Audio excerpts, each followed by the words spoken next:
Meredith bilan birga tayyorlagan bannerni osishga kirishadi. Bir yigit imkoniyatdan foydalanib, Klerning suratini oladi. Shu paytda Darsi ichimligini bannerga uloqtirib, uni butunlay buzib qo'ydi. Kler bundan xafa bo'ldi. Ayniqsa uni yoqtirgan yigiti Pol yangi qiz do'st topganini ko'rib, yanada tushkunlikka tushdi. Dars vaqtida Ryan Klerga banner chiroyli chiqqanini aytmoqchi bo'ldi. Lekin Klerning butun e'tibori faqat Polga qaratilgandi. Bu orada Jonatan va Karl qabristonda axlat qutisini titib, eski chiroyli qutini topishadi. Jonatan uni ocha olmaydi, lekin baribir o'zi bilan olib ketishga qaror qiladi. Tushlik vaqtida Kler va uning do'stlari Darsini masxara qilishadi. Buni eshitib qolgan Darsi ularning oldiga kelib, hammaning oldida janjal qiladi. Kler unga yakuniy smegma deb laqab qo'yganini tushuntiradi. Bu esa erkak va ayollarda hosil bo'ladigan jinsiy ajralma ekanligini bildiradi. Darsi bu haqoratdan g'azablanib, Klerga tarsaki tushirdi. Kler ham darhol javob qaytaradi. Natijada Darsi uni itarib polga yiqitdi. Jahli chiqqan Kler Darsini stol ustiga quchoqlab yiqitib, janjal avjiga chiqdi.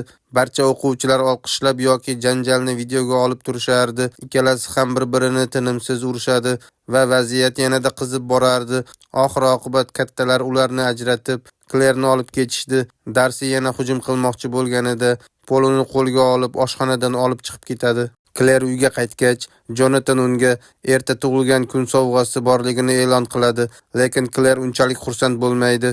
Xonasiga kirib, yotog'ida turgan o'ramni ochadi va ichida chiroyli bir qutini topadi. Qutining ustida xitoycha yozuv bor edi.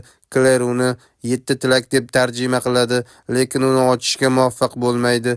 O'sha kuni tushdan keyin Kler Darsini janjal videosini internetga joylaganini bilib qoladi, lekin u janjalni aynan o'zi boshlaganini ko'rsatmagandi. Shu sababli hamma izohlarda Darsini qo'llab-quvvatlaydi. Bundan tashqari Darsi Jonatanning axlat qutisini titayotgan suratini ham joylagan edi. Odamlar Klerga axlat qiz deb laqab qo'ya boshlashdi. Kler qutidagi 7 tilak yozuvini eslab, uni qo'lga oldi va Darsi chirib ketsin deb tilak qildi. Shu paytda eshik oldida Maxning irillashini eshitadi va uni ichkariga chaqiradi. Lekin Max xonaga kirishdan bosh tortib, qutiga qarab g'azab bilan hura boshlaydi. Tunda Kler uxlab yotganida quti o'z-o'zidan ochilib, sirli musiqa chalina boshladi. Kler bezovta bo'ldi, lekin uyg'onmadi. Quti esa yana o'z-o'zidan yopiladi. Ertasi kuni Darsi do'stlari bilan tunab qoladi. U tongda uyg'onib, vannaxonaga boradi va birdaniga oyoqlari chirib ketayotganini ko'rib, dahshatga tushadi. Ko'zgu qarshisida yuziga ham chirish tarqalganini ko'rib, qattiq qichqirib yuboradi. Uning qichqirig'idan do'stlari uyg'onib, darhol suratga olishadi. Ko'p o'tmay maktabda bu suratlar tarqalib, Darsi ustidan kulish boshlanadi. Kler uyga qaytgach, qutining suratini olib, u haqida ko'proq bilishga harakat qiladi. Shu payt u Maxni anchadan beri ko'rmaganini anglab yetadi. U itini izlab chiqib, pastki ayvonga tushadi. Shu payt bir narsa pastga qulab tushadi va Kler dahshat ichida Maxning jasadini ko'radi.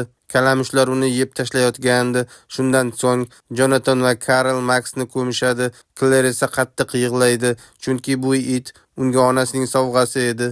Ertasi kuni Kler Xitoy tili o'qituvchisiga qutining suratini ko'rsatib, tushunmagan so'zlari haqida so'raydi, ammo o'qituvchi bu qadimgi Xitoy tilida yozilganini tushuntirib, bunday yozuvlarni faqat olimlar o'qiy olishini aytadi. Buni eshitgan Ryan suhbatga qo'shilib, uni tarjima qilishga yordam bera oladigan amakivachchasi borligini aytadi, lekin Kler bu taklifni rad etadi. Kechqurun Kler Maxni eslab post yozadi. Shu payt Meredithdan xabar keladi va u Klerga Polning ijtimoiy tarmoq sahifasini tekshirib ko'rishni aytadi. Polning suratlarini ko'rib chiqqach, Kler qutini qo'liga oladi va Pol menga telbalarcha oshiq bo'lsin deb tilak qiladi. Ertasi kuni ertalab Pol qiz do'stini e'tiborsiz qoldirib, faqat Kler bilan gaplashishga harakat qiladi. Shu payt quti yana ochilib, sirli musiqa chala boshlaydi. Shu bilan birga Avgust hammomda vanna to'ldirib tayyorlayotgandi.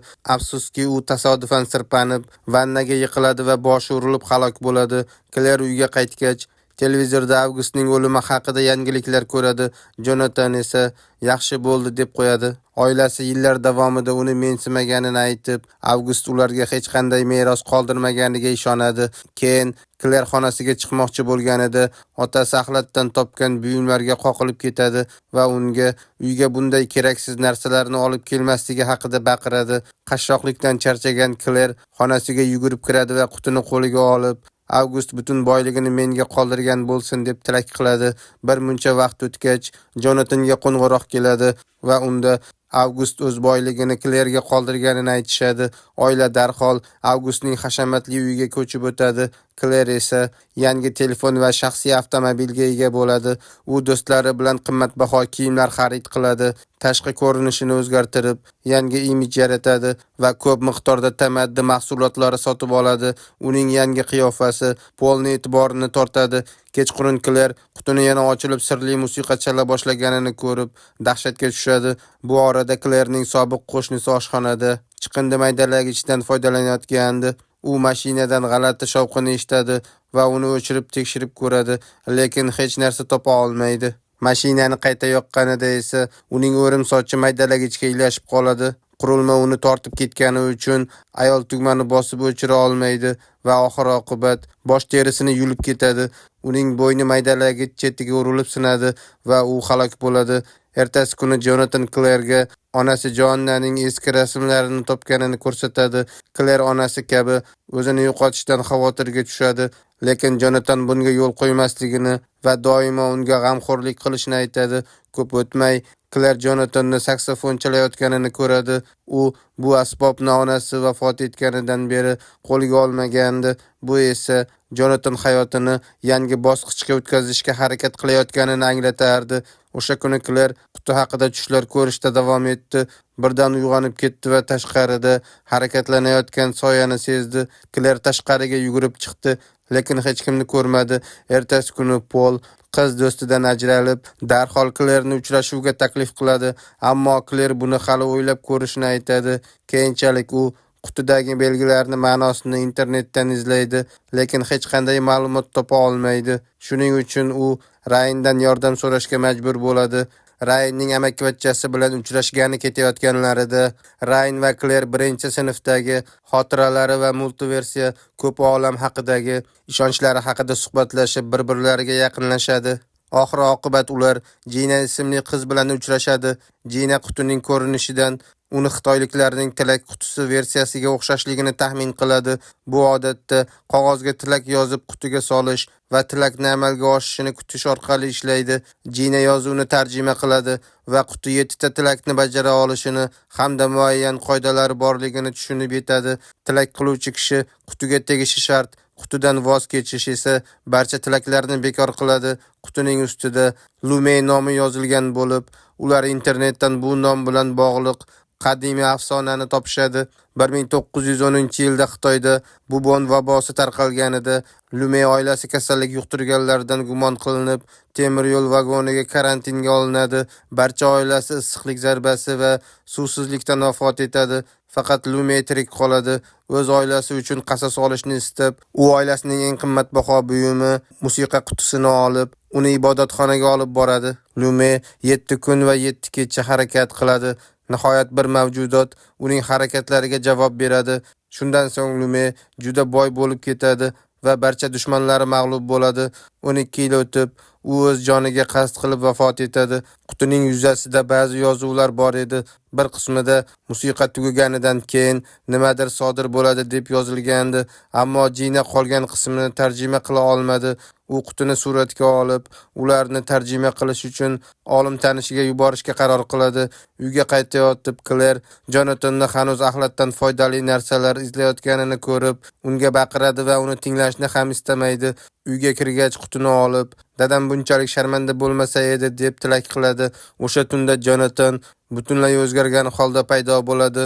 U hozir juda zamonaviy va jozibali saksofonchi bo'lib qolgandi. Hatto Jina ham uni chiroyli deb hisoblaydi. Bu vaqtda Jina olim tanishidan elektron xat oladi. U qutidagi yozuvlarni to'liq tarjimasini yuborgan va bu matn Jina uchun dahshatli tuyuldi. Shu payt quti ochilib, undan sirli musiqa chalinadi. O'sha paytda kuchli bo'ron boshlanib, Jinaning kvartirasida elektr o'chib qoladi. Jina signal topish uchun balkonga chiqadi va Rayanga ovozli xabar qoldiradi.